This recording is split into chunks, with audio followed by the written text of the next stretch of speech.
Hey guys, in today's video I'm gonna show you how to use S Pen as camera remote. So do that.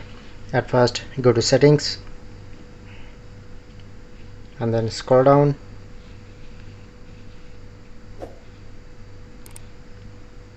Click onto advanced feature.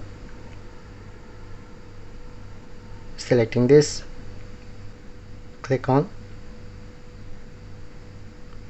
at first enable and then select camera.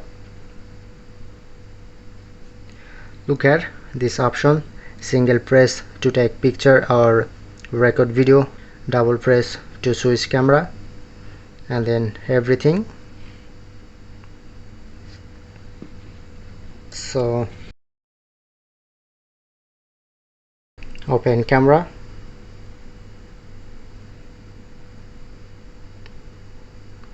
press on to take picture,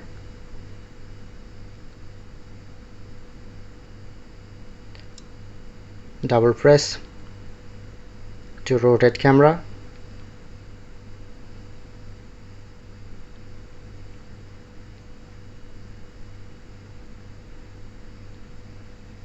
and to record video. So that's how you can easily use S Pen.